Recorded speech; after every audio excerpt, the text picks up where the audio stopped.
यह कहानी है अंकी गौड़ा की, जिन्होंने अपने जीवन को किताबों और शिक्षा के लिए समर्पित कर दिया।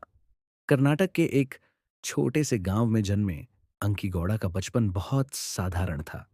उनके परिवार की आर्थिक स्थिति मजबूत नहीं थी, इसलिए उन्हें पढ़ाई के दौरान कई कठिनाइयों का सामना करना पड़ा। लेकिन उन्हें बचपन से ही किताबों से बहुत प्यार था। वे हमेशा नई नई चीजें सीखना चाहते थे। जब वे बड़े हुए तो उन्हें एक सरकारी स्कूल में लाइब्रेरियन, पुस्तकालय सहायक की नौकरी मिल गई। यह नौकरी भले ही छोटी लगती थी, लेकिन उन्होंने इसे अपने जीवन का मिशन बना लिया। अंकी गौड़ा का मानना था कि किताबें इंसान की सबसे अच्छी दोस्त होती हैं, लेकिन उन्होंने देखा कि स्कूल के बच्चे लाइब्रेरी में कम आते थे और किताबें पढ़ने में ज्यादा रुचि नहीं लेते थे। ये देखकर उन्होंने कुछ अलग करने का फैसला किया। उन्होंने बच्चों को आकर्षित करने के लिए नई नई गतिविधियां शुरू की। वे बच्चों को कहानियां सुनाते, किताबों के बारे में रोचक तरीके से बताते और उन्हें लाइब्रेरी में आने के लिए प्रेरित करते। उन्होंने लाइब्रेरी को एक मजेदार जगह बना दिया, जहां बच्चे खुशी खुशी आते थे। धीरे धीरे बच्चों की रुचि बढ़ने लगी। अब वे रोज लाइब्रेरी आने लगे और किताबें पढ़ने लगे।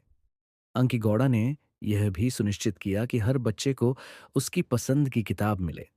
उन्होंने सिर्फ स्कूल तक ही खुद को सीमित नहीं रखा।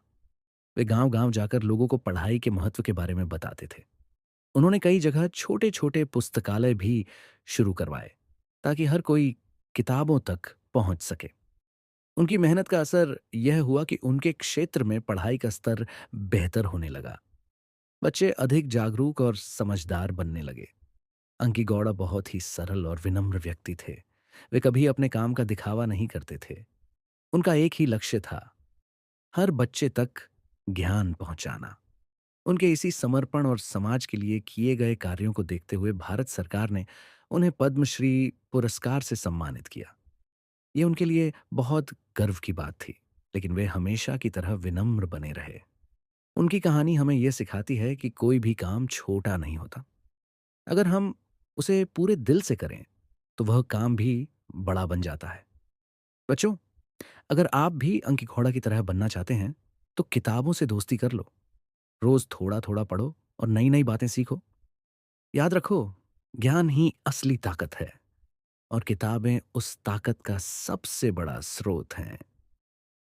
अंकी गौड़ा की यह कहानी हमें प्रेरणा देती है कि हम भी अपने जीवन में कुछ ऐसा करें, जिससे समाज को फायदा हो और हम दूसरों के जीवन में बदलाव ला सकें।